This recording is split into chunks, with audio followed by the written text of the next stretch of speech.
Volcanoes. In this video, we're going to learn about different types of volcanoes. The Earth is alive. Not alive like you and me, but the Earth is always moving and changing and never stays the same. You may see it right before your very eyes, or you may not see or feel it happen at all. But it's happening right now beneath our feet. The Earth is changing. Let's explore some of the ways the Earth changes. Run for your life, she's gonna blow! It's a volcano! A volcano is a fracture or opening in the Earth's crust through which magma escapes. Deep in the bowels of the Earth, beneath the crusts are vast chambers of molten liquid rock we call magma. Magma can slowly cool and become hardened, or magma with trapped gases can flow and feed a volcano and rise to the surface of the Earth. When magma reaches the surface, it becomes lava. A volcano may be active, or a volcano may be dormant, which means that it's only sleeping and may someday erupt. Or a volcano may be extinct, which means that it was once active, but will probably never erupt again. Let's explore three types of volcanoes. Millions of years ago, the islands of Hawaii emerged from the sea, powered by erupting volcanoes. The formation of the islands of Hawaii are examples of shield volcanoes. Some of these volcanoes are active and continue to erupt. Other volcanoes have been dormant for 1 million years. These volcanoes are massive in area and have gradual sloping sides. The eruptions are like fountains, and lava flows are very liquid. The Loihi volcano, south of the big island of Hawaii, is one actively erupting volcano under the sea. Loihi is a seamount rising 10,000 feet from the floor of the Pacific Ocean. And as it continues to erupt molten lava, it one day will become an island all its own in about 100,000 years. Shield volcanoes are not as explosive as Cinder Cone volcanoes. A Cinder Cone volcano has straight, steep sides. In 1943, Senior Pulido was working in his cornfield near the village of Paricotin, Mexico. Pulido tells the story that as he and his family were working in the field, that the earth began to tremble and shake, and right before his very eyes, the ground swelled to over 6 feet. A fissure opened, and gray ash and smoke poured into the air, and the sound of a terrible hiss, and the horrible smell of sulfur. Through the thick smoke, Pulido could not find his family. He went back to the village and discovered they had arrived there safe and sound. Through the days and weeks and years that followed, the volcano would continue to grow to over 1,300 feet high, or 396.24 meters, spewing hot smoke and ash into the air. Everyone had to be evacuated and find another home as thick, slow-moving lava would advance to the villages of Paracutin and San Juan, which were destroyed. Can you imagine how awful that would be? The Paracutin volcano has been very important to scientists, as they have seen the birth and rise of a volcano and watch it become dormant.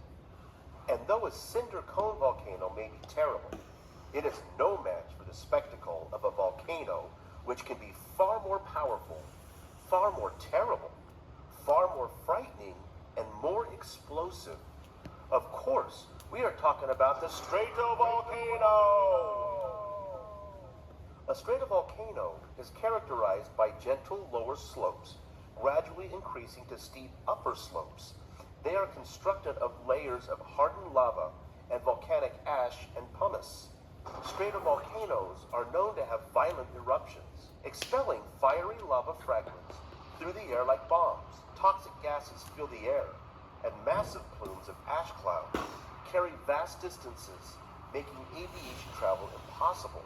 These volcanoes are dangerous and deadly, and though lava from these volcanoes flows slowly, it covers and burns and destroys everything in its path. In the Cascade Mountain range of southwest Washington state, there rises many beautiful snow-covered peaks. Some of them are volcanoes.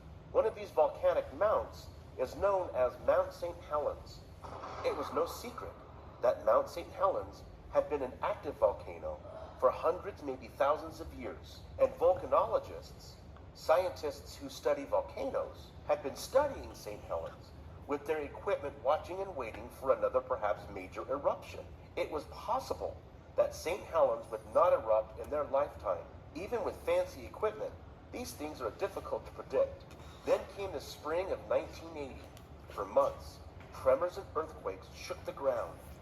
On the north face of Mount St. Helens, a bulge began to form.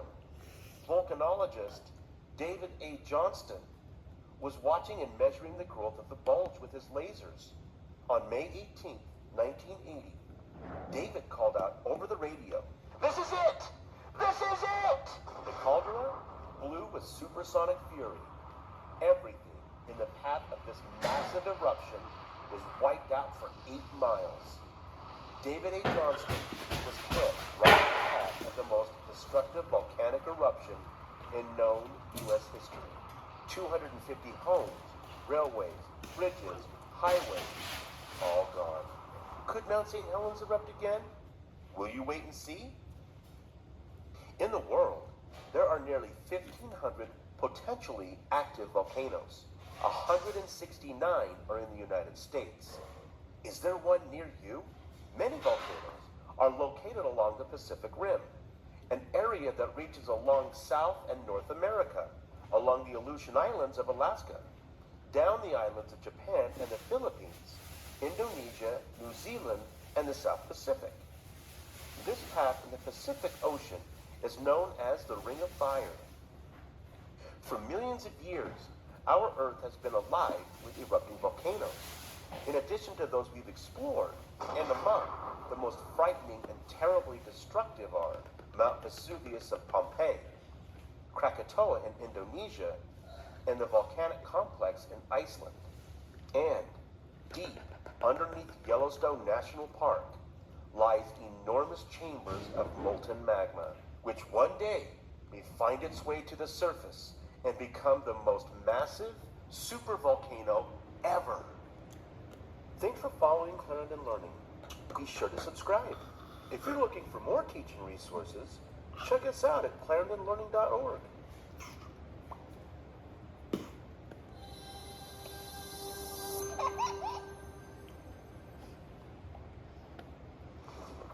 What is a magnet for kids?